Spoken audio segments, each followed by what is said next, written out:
À la ferme de Songhai, c'est Mamadou qui est responsable du poulailler. 13 000 poules pondeuses qui produisent chaque jour 11 000 œufs en moyenne.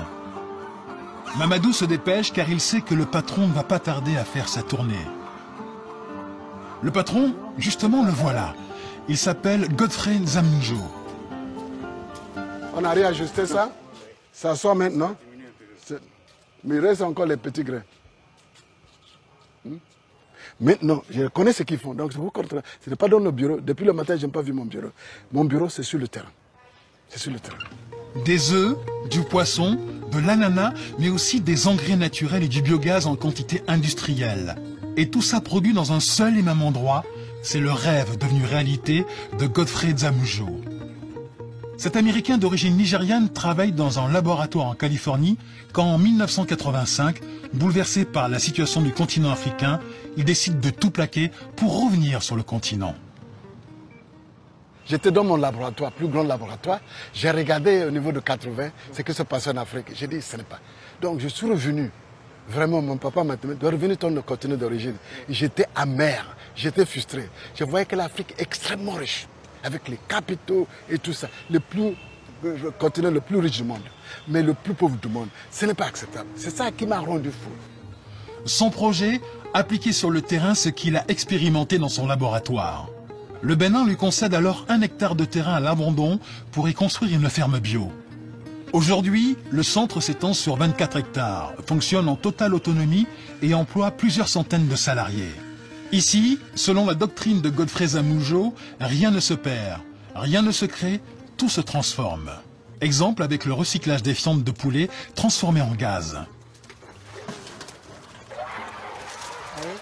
Nous sommes en train de faire le mélange des fientes avec la jacinthe d'eau pour donner un bon rendement de gaz. Après quelques heures de repos, le mélange sera chargé dans une cuve, le digesteur. Quand on charge le digesteur avec, ça se décompose. Quand ça se décompose, ça produit le biogaz. À la fin, tout ce gaz nous permet d'alimenter, de démarrer un générateur qui produit de l'électricité.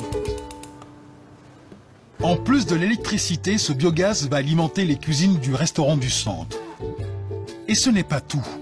Les déchets de la décomposition des fientes de poulet vont encore servir d'engrais naturel pour les cultures. Et Godfrey Nzamnjo a poussé la doctrine de récupération encore plus loin. Pour être totalement indépendant, il recycle tout le métal de sa ferme pour produire des pièces de rechange pour ses machines. C'était les fonderies. On a déjà fondu ça. Donc on va les travailler maintenant pour créer des poulies. À partir de ça, on fabrique les machines pour nous. On n'a plus besoin d'importer. Donc comme ça crée l'emploi, ça fait développer la capacité d'innovation. Ça déclenche l'envie d'innover. Et les jeunes deviennent intéressés. Grâce à cette ferme modèle, Godfrey est convaincu de posséder une solution au problème du développement.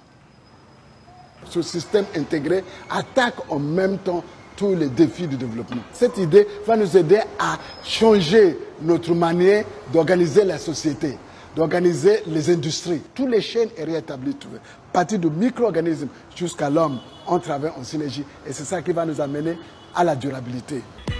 Selon son modèle, en quelques années, il a mis en place un réseau panafricain de fermes Songhai. 5 fermes existent à présent au Bénin, mais aussi une dizaine au Nigeria, le Libéria et la Sierra Leone ont suivi. Et pour promouvoir son modèle, Godfrey Nzamnjo n'hésite pas à ouvrir ses portes au public. Sa ferme reçoit chaque année plus de 20 000 visiteurs. Des anonymes, mais aussi des officiels. Cette semaine, c'est la ministre des PME de l'artisanat du Congo qui est sur place. Ça va?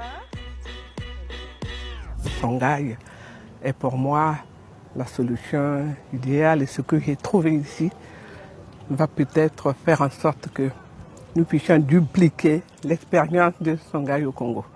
Et je pense que la décision est déjà prise dans ce sens. Il y a beaucoup de chefs d'État qui sont passés ici, on parle. Mais depuis que madame est venue, elle veut maintenant, il veut que ce soit déjà hier qu'on a commencé. Donc c'est bon. Non, c'est bien. Voilà. Le modèle Songhai séduit d'autant plus qu'il est rentable. Ces 17 fermes ont généré un chiffre d'affaires de 7 milliards de francs CFA en 2013 et près de 600 millions de bénéfices. Voilà ma culture américaine maintenant, l'organisation de l'industrie. Donc vous voyez ici, et donc voilà, nous avons des camions qui travaillent. Pour pousser plus loin sa logique, Godfrey Zamoujo a décidé d'industrialiser sa ferme. Comme il produit déjà des fruits, il s'est lancé dans la fabrication de jus. Pour cela, il s'est offert une ligne d'embouteillage d'une capacité de 6000 bouteilles par heure. Mais méthode Songhai oblige, le site fabrique lui-même les bouteilles et les bouchons sur place à partir des déchets plastiques de la ferme.